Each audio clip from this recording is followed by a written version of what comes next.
Welcome everyone, and thank you so much for showing up tonight as we're gathered here to highlight the importance of young people voting in our community and understanding the ballot. The county is also in dire need for poll workers, so if you're interested, please feel free to visit the city's website or visit lavote.gov. So first off, I would like to introduce Calabasas City Clerk, Maurer Hernandez, who will provide some key election dates as well as other important notes. Welcome everyone again. I'm providing some key election dates. On May 9th, ballots were mailed.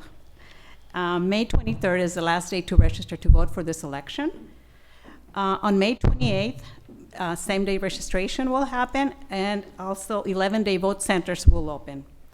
May 31st is the last day to request a replacement vote by mail ballot.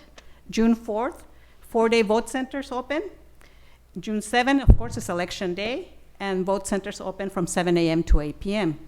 Here at the city, we have 2 vote centers, actually 3. One at Las Virgenes Municipal Water District, that's a 4-day vote center. And it will open from June 4th to June 6th from 9 a.m. to 8 p.m. And of course, election date from 7 a.m. to 8 p.m. The second vote center is an 11-day vote center here at Founders Hall. And it will open on May 28th through June 6th from 9 a.m. to 8 p.m. And June 7th, again on election day, 7 a.m. to 8 p.m. In addition to that, we have a flex vote center at the Senior Center on June 1st. That's from 10 a.m. to 2 p.m. That's a 1-day vote center. And if you don't want to vote in person, you can go and drop off your ballot at the ballot drop box right in front of Calabasas City Hall. Thank you, Maurer. I am now honored to introduce Mayor Mary Sue Maurer and Councilmember James Bozajian, who will be our speakers tonight. Wonderful. Thank you, and Mary Sue, it's great to be here with you going through the ballot. We're going to go through the ballot in 3 phases, first with the federal offices, then with the state offices, and finally with the county offices. And then we'll take questions afterwards. So let's start with the federal offices. Okay. In California, all candidates compete against each other in an open primary, regardless of their party, where they're listed together. And the top 2 vote getters then proceed to the general election, regardless of which party they are and how many votes they get. California has about 40 million people. So please keep that in mind as we go through the contest. You can determine how many people are in each of these districts. Let's start with the United States Senator. There are 100 United States Senators. Each state has 2 senators, regardless of the state's population or size. The Senate is one of 2 legislative branches of the federal government. Each senator represents the entire state. The term of office for U.S. senators is 6 years. They're staggered terms, which means that every 2 years, 1/3 of the Senate is up for election. There are no term limits for U.S. senators. One final thing that's kind of interesting about this office, right now, the Senate seat that's up, the incumbent is an appointed incumbent, which means that there are actually 2 elections going on, and you have to vote twice. Once, you're going to be voting for a 6-year term that starts in January of 2023, and you're going to be also voting for a short term because the appointed senator's term expires on election day, and that term will go from November to January. So it's an interesting thing, but make sure you vote in both categories on the ballot. Mary Sue? Okay, great. The United States representatives are also federal offices. There are 435 representatives. The number of representatives each state sends to the House of Representatives is based on that state's population. As the nation's most populous state, California's delegation is the largest, a total of 52 representatives elected by the districts. The House is one of 2 legislative branches of the U.S. Congress, and the term of office is 2 years. So that means every 2 years they have to have an election to stay in their seat. And the maximum number of years that they can stay in office is 6 or 3 terms. All right, we're going to move on to the state offices, and in this case, our state is California. All candidates compete against each other in an open primary where they are listed together on the same ballot. So it doesn't matter if they're Republican or Democrat, Independent, Green Party, any party, they're all listed equally. California has approximately, as James mentioned, 40 million people. As we go through the contests on the ballot, keep this in mind when considering how many office holders this represents. I'm going to talk a little bit about the governor's position. The governor serves as California's chief executive officer, the highest elected official in the state of California. Each of the 50 states has an elected governor who generally exercises significant power over every aspect of state government as enumerated within each individual state constitution. The term of service for the governor is 4 years, and the maximum terms they can serve are 2, for a total of 8 years. I'm going to go to the lieutenant governor's office. In California, the lieutenant governor is a separately elected office from the governor. The lieutenant governor serves directly under the governor. If the governor resigns or is unable to complete his or her term in office, the lieutenant governor then becomes a governor. In addition, the lieutenant governor has a number of additional powers, generally subordinate or under the governor. The term of office for lieutenant governor is 4 years, and the lieutenant governor is limited to 2 terms. And Councilmember Bozajian has corrected me, and if any of you students in the audience can find the mistake I made, you will get an A+ automatically. I said that the House of Representatives was limited to 2 terms, when actually, James, how many terms are they limited to? None. There are people who serve 50 years in the House of Representatives. And I will point out that the House of Representatives description was to be read by my colleague here, who was well prepared, but I filled in for him. All right, touche. Next, Secretary of State, and this is for California, not the national position, which is not elected. The Secretary of State serves as California's chief elections officer, overseeing all aspects of the electoral process. The Secretary of State is also responsible for maintaining a wide range of official government documents, records, and archives. The term of office is 4 years, and the term limits 2 years for a total of 8 years. The state controller is California's chief fiscal officer, and he or she is responsible for the accountability, oversight, and disbursement of the state's finances. The state controller, the term of office is 4 years, and they are limited to 2 terms in office. Okay. Treasurer. The state treasurer is the primary state official responsible for the investment and management of California's financial resources. The term of office, 4 years, and the number of years they can, or terms they can serve is 2. The California Attorney General is the state's chief law enforcement official, representing California in all civil and criminal matters. The term of office for Attorney General is 4 years, and the Attorney General is limited to 2 terms in office. Insurance Commissioner. The Insurance Commissioner is responsible for safeguarding consumer protection by leading the California Department of Insurance, the state agency responsible for regulating the insurance industry in California. I will say that I was a press secretary to Insurance Commissioner John Garameni years ago. The term of office is 4 years, and the term limits are 2 for 8 years. So next we'll go to the State Superintendent of Public Instruction, and that person oversees the California Department of Education and executes its policies. The superintendent has general oversight of all public schools and instruction in California. Here in California, the state's public school system encompasses approximately 6 million students, 300,000 teachers, and 10,000 schools. The term of office is 4 years, and the superintendent's limited to 2 terms. Okay, on to the State Board of Equalization. The State Board of Equalization consists of 4 members elected by the districts, along with the separately elected state controller who you heard about earlier. The Board of Equalization is responsible for various tax and fee assessments at the state level, as well as the monitoring and regulation of county assessment practices. It is the only elected state tax commission of its type in the nation. The term of office is 4 years, and they are limited to 2 terms.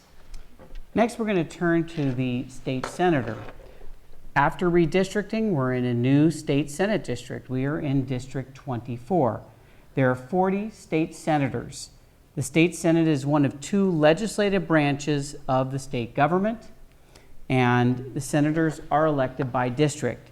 The term of office for state senators is 4 years, and they are staggered terms, meaning that every election cycle, every 2 years, 20 of the 40 state senators are up for election. There are term limits in the state senate.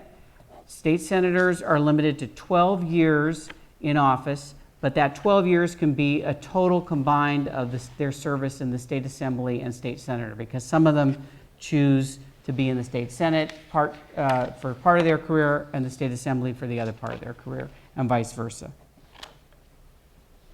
All right, next is the state assembly, and we're in the 42nd district. There are 80 state assembly members. The state assembly is one of 2 legislative branches of the state legislature. Assembly members are elected by district. The term of office is 2 years. And term limits, yes, but again, as Councilmember Bozajian said, they can serve up to 12 years between both houses, the Senate and the Assembly side. So next we're going to turn to the county offices that are on the ballot. In Los Angeles County, all of the candidates compete against each other in an open primary, where they're listed together on the same ballot. Unlike with state and federal offices, county offices are officially non-partisan, meaning you won't see any party affiliation next to them on the ballot. So they're not identified by political party, and if another difference is that if any candidate receives more than 50% of the primary vote, that candidate's actually elected. They don't have to go through a general election. However, if no candidate receives more than 50% of the vote, then the top 2 vote getters proceed to the general election. Los Angeles County has approximately 10 million people. As we go through the contest on the ballot, keep this in mind when considering how many people each office holder represents. I should also tell you that Los Angeles County is the largest county in California, and it's the largest county in the country, population-wise. Let's turn to the county supervisors. We have a county supervisorial race. We are in the 3rd supervisorial district. Our number has not changed, but the district boundaries did change after redistricting. So in California, the Board of Supervisors is the governing body at the county level. There are 5 supervisors for each of California's 58 counties, no matter how large or small the county is. So in Los Angeles County and throughout California, the term of office for supervisors is 4 years in office.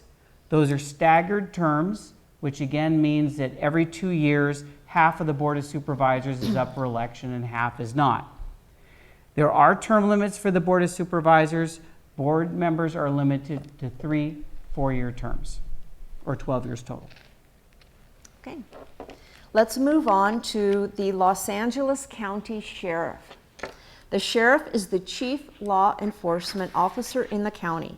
Each of California's 58 counties elects a sheriff to lead that county sheriff's department, which operates as that county's police agency.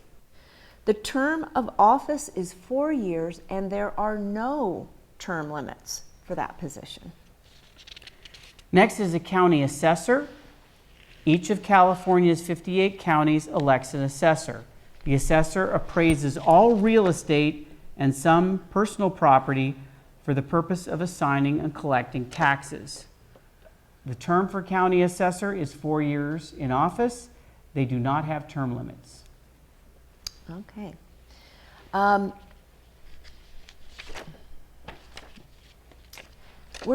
going to end with the judge of the Superior Court. But before I get into that, James, the natural next office holder would be the city. And in this case, it would be the city of Calabasas. How come we are not seeing the city of Calabasas on this June ballot? Calabasas City Council elections are in November of even years. And following the state legislature's mandate, each city, with a couple of exceptions that don't apply to Calabasas, had to choose between putting their city council races on the June primary ballot or on the November general election ballot. Calabasas chose to put it on the November general election ballot. And that's the same with the school district Yes. ballot as well as the water district, correct? Correct. Okay. That's always been the case with the water district. So that's your local government elections will be held in November. All right. Judge of the Superior Court. I'm sure some of you would be surprised to learn that judges are elected. Some are. Superior Court judges are the lowest level of judicial officers in California. They are generally appointed by the governor, but if vacancies occur or exist within a certain time frame, the positions go to contested elections. The numbers of judges in each of California's 58 counties varies roughly according to population. Los Angeles County has 494 Superior Court judgeships. This year, 1/3 of those seats are up for election, of which 9 involve contested races. Each Superior Court judge is elected or appointed to represent the entire county, so they do not have a district. The term of office is 6 years, and it's staggered, and as we've learned, some are elected every 3 years. And there are no term limits for judges. So James, that pretty much wraps up the list of what's on the ballot. Yes, and there's like 100 candidates on the ballot, so you'll have to do some research as to these candidates. But this was designed to help you understand the process and to understand what each of these offices does and to give you a little background information about the election process. I think we can take questions. Yeah. Well, but before we do, I really want to thank the Mayor's Youth Council, and in particular, we have the lead from the Civic Engagement subcommittee that you met earlier, Ellie, who put this together. So Chloe, thank you very much. We also have the chair of the Mayor's Youth Council, and Mia Spiegel, thank you for being here. And we're also joined by other members. There are up to 20 members in this council that advises the mayor and the council. And included, we have Nicola Tarenga, we have Nicole Mazarhari, we have Lux Hanley, and Riley Grayson. So I want to thank you all for coming out tonight and participating in this. And yes, I think it's time for Q&A. Yeah, and I want to thank also, as long as we're doing the thank yous now, I want to thank our colleague David Shapiro, who is here, our Mayor Pro Tem, and also the President of the Greater Millwood HOA, Ed Albrecht. Thank you so much for coming. And our staff, as always. And our staff, of course. So does anybody have questions about what we presented or anything to do with the electoral process?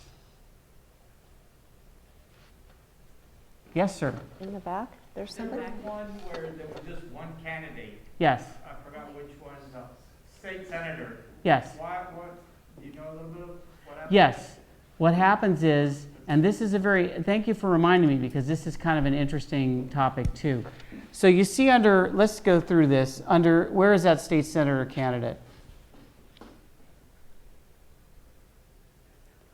We'll go back to that. I want to show you something. Okay, so under the state senate candidate, you can do one of several things. You can vote for that person. And even though there's only one, they're going to have to go into a general election and you'll see the same thing. Or you can leave it blank. Or there's also a write-in option for many of these races. Now in California, in a primary election, there's a write-in option. You can't write in any old names. In some states, you can write in whoever you want. There's a registration process to appear eligible as a write-in candidate. When you go to the polling place or when you go online to look at this, you can get a list of the eligible write-in candidates for all the races.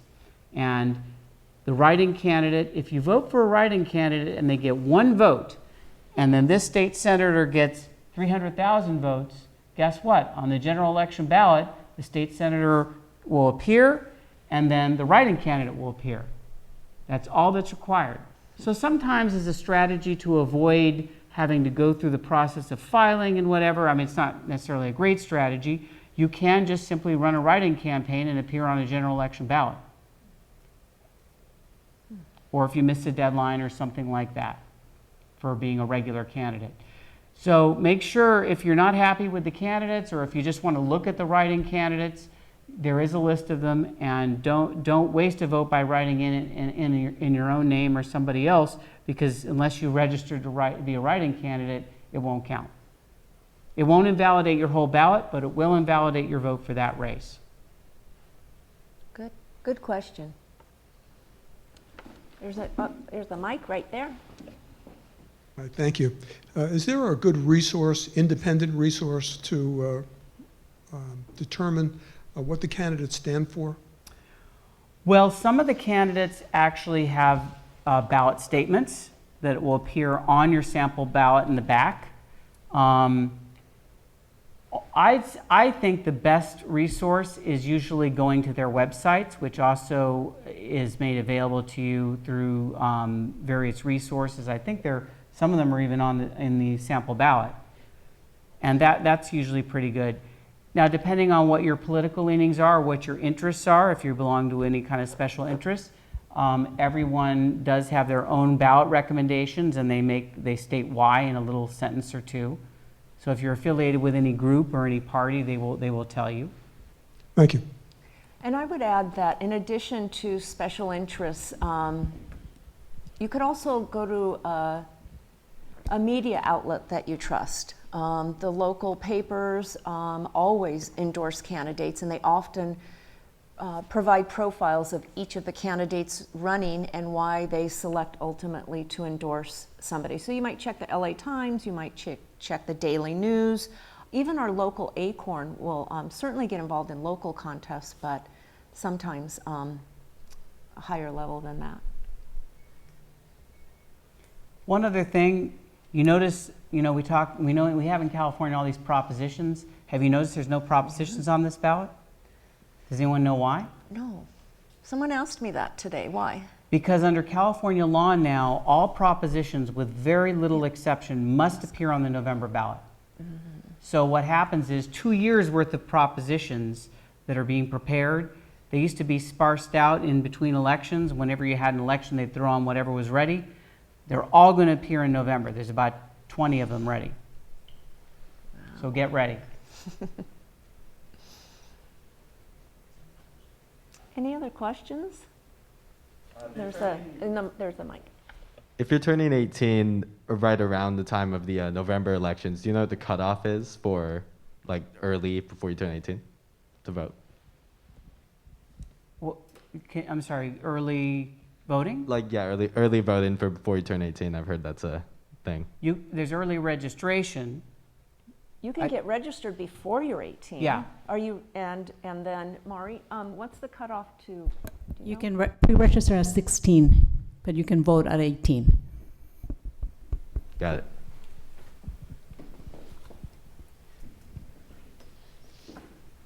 All right. Thank you so much to everyone in the audience for coming tonight. I hope everyone learned something new and took something important away from this presentation. I definitely did. If you like to rewatch this later, it will be available on YouTube and on the city's website. Thank you.